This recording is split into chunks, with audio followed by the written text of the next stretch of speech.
Hello, everyone. This is Talk for Glory, episode 251. We are 48 hours removed off of a double show of wrestling.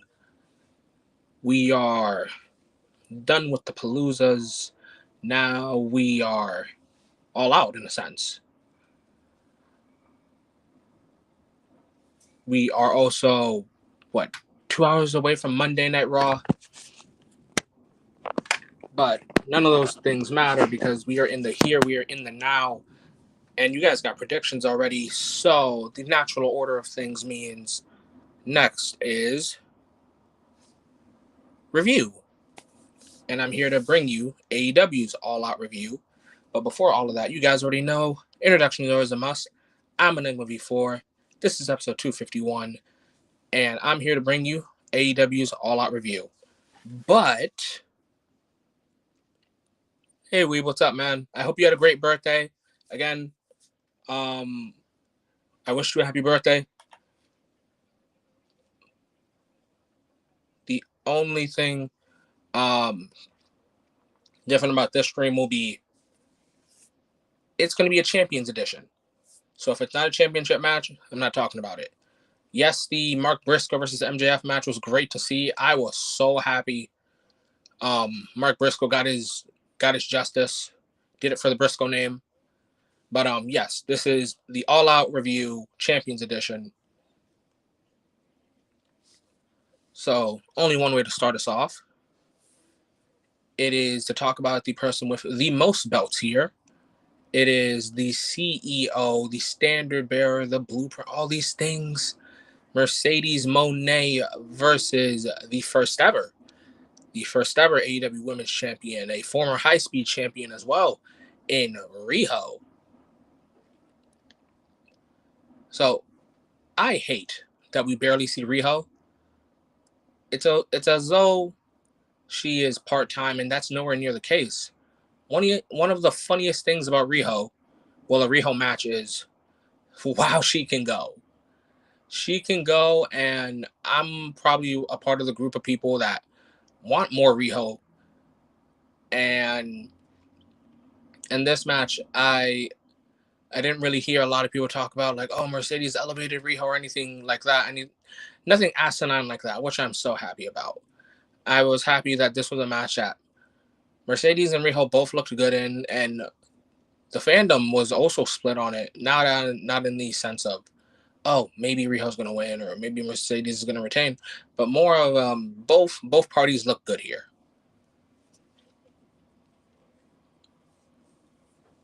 Honestly, when it came to this match, though, I was also under the impression that maybe, just a little bit, it wouldn't be crazy if Mercedes kind of cheated to win this one. And I'm not saying that Riho is too much for Mercedes. It's just that Mercedes doesn't really feel like a heel. And I'm not saying all heels cheat, but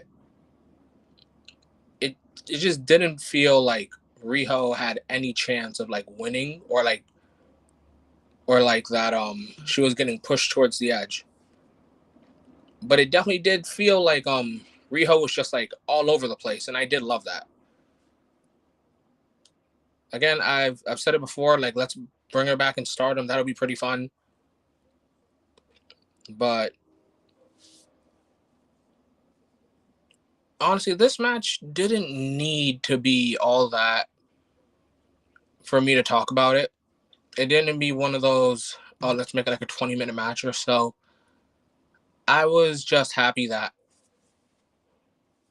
Riho got to shine. Maybe some old fans came back to Riho. Some new fans were made from Riho. And Mercedes Moné, she put on a really good match. If you guys think here on Top of the World that we dislike Mercedes Moné or anything like that, no, we don't. We just like to give both parties their credit where credit is due. And here in this match, and not just here on Top of Glory, it looks like everyone got their credit, rightfully so. And now Now what's next? That's the real question. I'm under the impression that who should be the one to beat Mercedes Moné for the TBS championship? I think we are kind of reaching a point where an immovable object is meeting an unstoppable force, where I said in predictions that I kind of want Willow Nightingale to be the one to beat Mercedes. But I think it's not too far-fetched to say the only way to stop one of two unstoppable title reigns is for both parties to collide.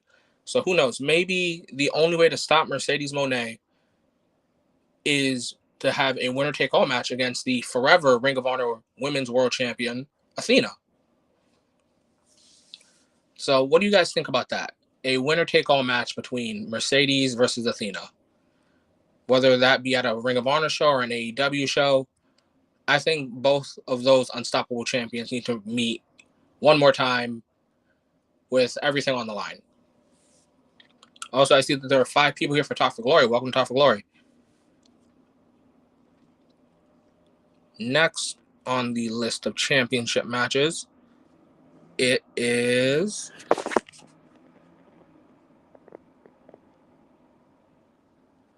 for the AEW Tag Team Championships. It is Jet Speed. So, Speedball Mike Bailey, Kevin Knight versus Don Callis Family's Hechizero and Josh Alexander versus Matthew and Nicholas Jackson, the Young Bucks, versus the AEW Tag Team Champions, Bandito, and Brody King. I'm going to say it. I will never, and I truly do mean never, I will never get tired of a ladder match. This match had me really thinking, oh shit, Bandito might lose the tag titles. And how crazy would that be? But I think ladder matches are the best to sell me the dream of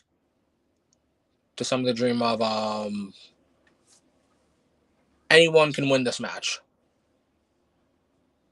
And that's like the best part about a ladder match. It sells me the dream that I asked for in wrestling. Makes me believe that anybody can win. And I'm happy that this wasn't the only match that did that. But my God, whereas everybody everywhere, especially the Young Bucks in the Don Callis family, I was under the impression that we might be seeing the Don Callis family gain tag team gold. I was also under the impression that maybe if the Young Bucks win, they gain more money.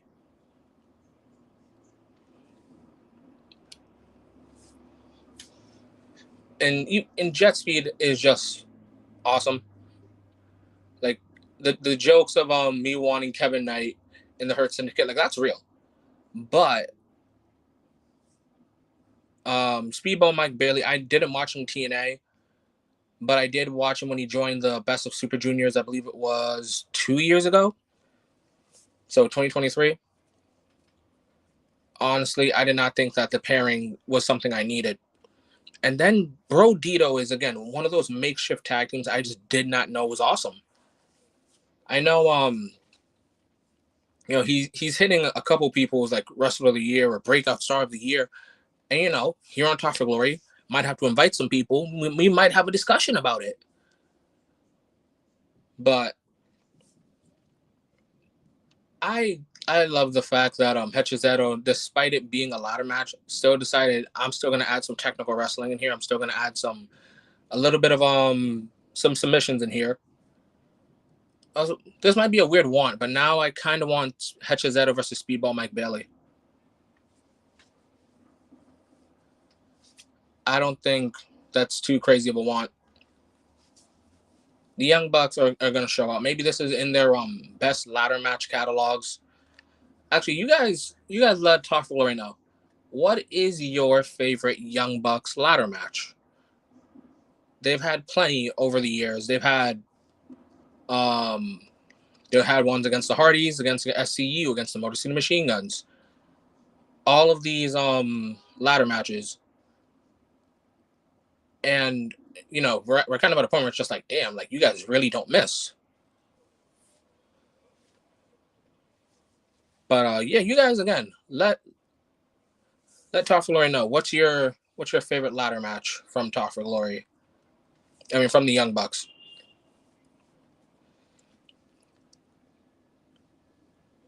I'm trying to like be specific about my favorite spots. Honestly, it's a little bit of a cliche, but when everyone's going through tables, everyone's going through diving, dude, fucking Brody King doing the it's not the Dante's Inferno.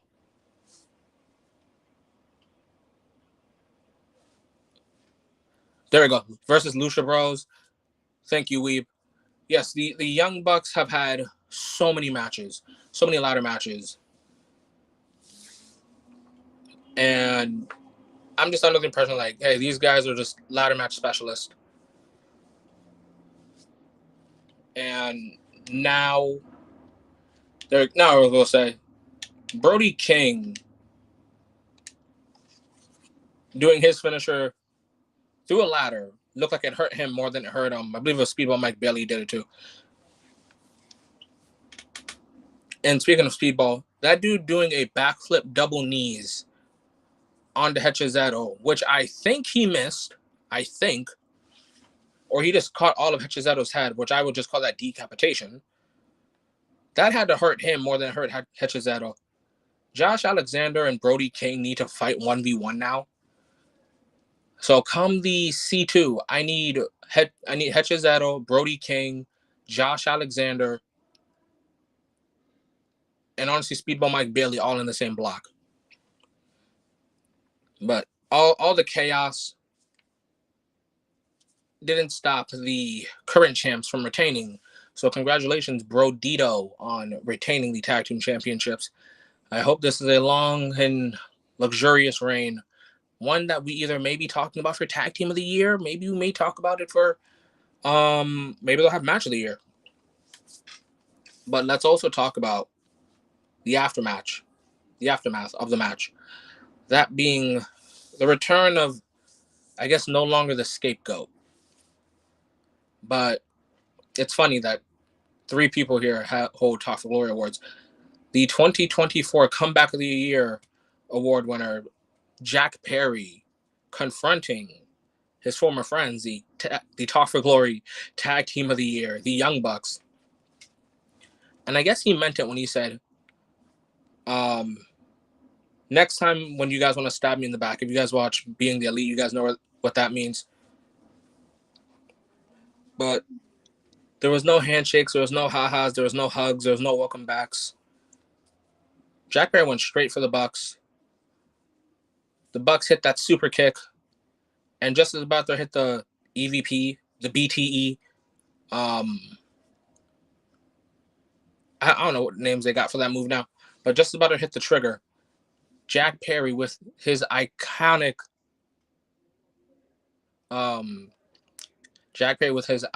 smile. Lights go out.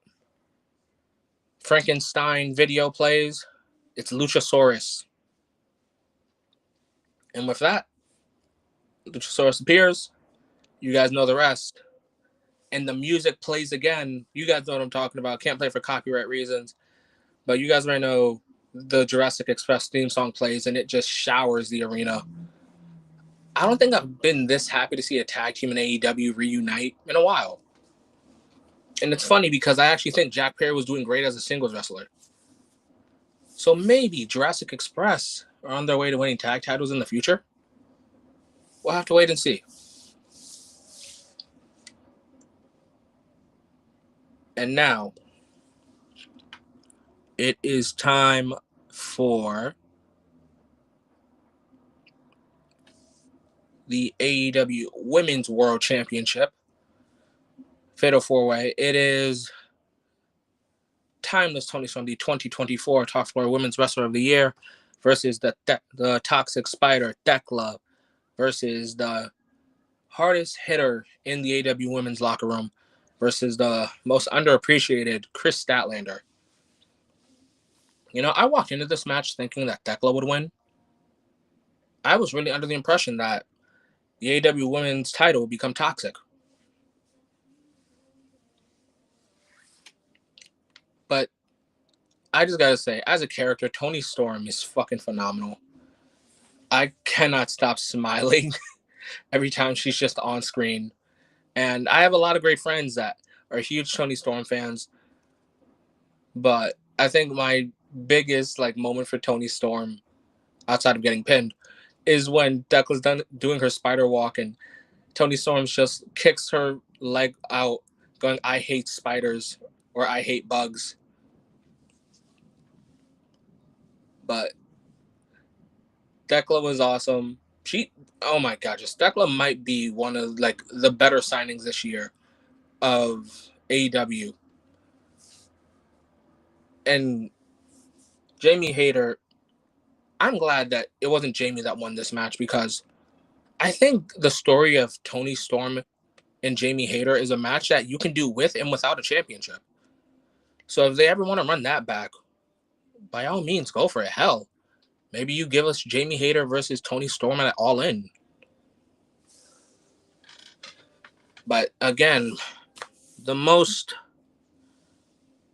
underappreciated member of the AEW women's roster, Chris Statlander, gets the win. And not just a regular pin, but with a Wheeler Yuta seatbelt pin.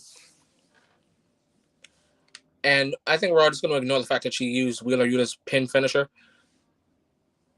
Let's talk about just finally. It's not even a sense of oh, she won. Well, actually, for me, I was shocked that she pinned Toni. I was shocked that she won. But after about 30 seconds, it just hit, and it just felt like finally Stat gets that run. She gets that belt. Was she probably gonna win any time in the future? Hell yeah. As long as AEW standing, Stat was probably gonna win the belt. But myself and Smoove, we were like, oh, probably Toni Storm or Thekla. But for it to be Stat is so good. And I know a lot of friends that are Chris Statlander fans, so I know they're turning up. And I hope Stat has one of those reigns where we look back on and we go, damn, what a time. Congratulations, our new AEW Women's Champion, Chris Statlander. Now time for the co-main event of the card. For the AEW Unified Championship, it is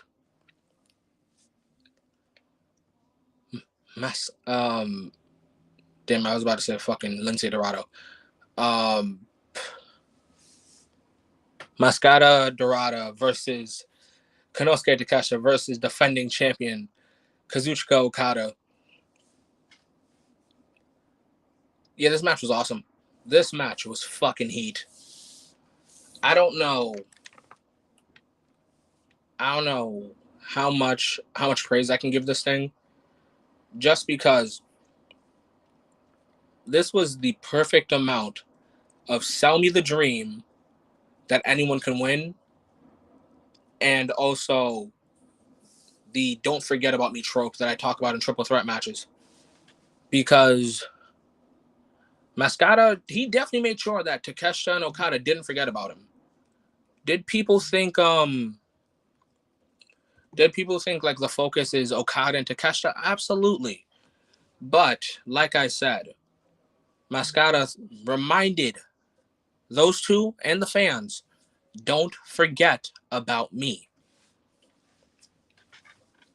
There were a couple times that I actually thought that Mascara might get a upset win. He might hit a moonsault or a Spanish fly, or just hit a basic roll up.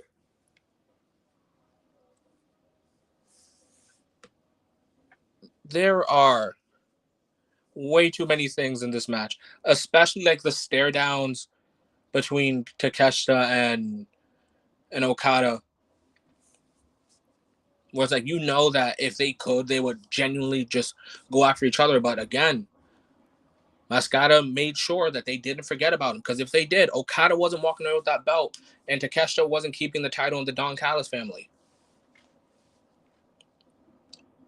But I know Okada, I think at the stretch, at the very end, Okada threw away his pride, because I think the downfall of both Okada and Takeshita on like a small term was that they were too focused on trying to pin each other. They were so focused on, hey, I'm the guy. They didn't try pinning Mascara as much as they could have. But at the very end, after Okada hits Takeshita out the ring, and he just goes, fuck it, going for the Rainmaker, and he hits Mascara 1, 2, 3. He's celebrating, but you can tell he didn't want to pin Takeshita. He didn't want to pin Mascara. He wanted to pin Takeshita. But he had a title to retain, and Okada did that. And after seeing that, I think, call me crazy, but Takeshita might win this year's C2.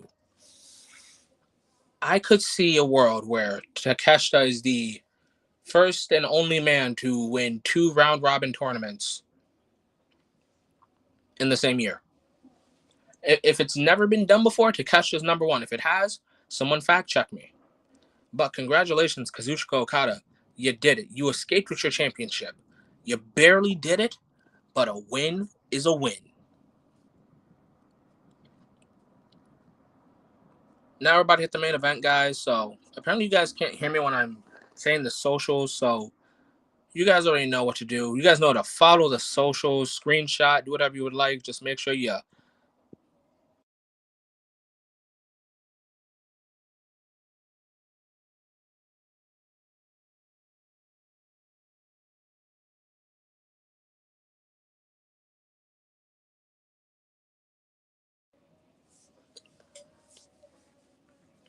So yeah, those are the socials, guys. Make sure you follow all of them. Make sure you guys join the Talk for Glory Discord. And if you guys aren't, but we're in the same Discord, shoot me a text. Say, hey, can you send me the link to the Talk for Glory Discord? By all means, man. I love adding people to the Talk for Glory Discord. I love talking to everyone. I love getting these different opinions, these views on wrestling. We don't got to agree on everything. And if we do, where's the fun in that? But time for the main event, this being for the AEW Men's World Championship. It is the Proto Star, the TNT champion as well. It is the Proto Star. It is the, I think they still call him the Aussie Arrow. Maybe. But it is Kyle Fletcher versus absolute cowboy shit Hangman Adam Page. And I'm going to admit to it, this was almost match of the night for me. This almost was. And although it didn't be match of the night for me,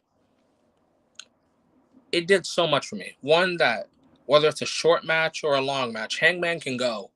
And two, more than me, I think Smoove is a much bigger Kyle Fletcher fan than me. But I'm starting to see what he sees. And who knows, maybe even I could see him winning the world title a lot sooner than we're all claiming. Kyle Fletcher in this match, he really showed out. In situations like this, we're kind of prone to say, like, oh, it's too soon, he's too young, things of that nature. But I think Kyle Fletcher really balled out, and he showed people, hey, maybe I'm not ready to win the title, but I am damn sure ready to fight for it. And I'm happy that Kyle Fletcher has shown so many people that, myself included.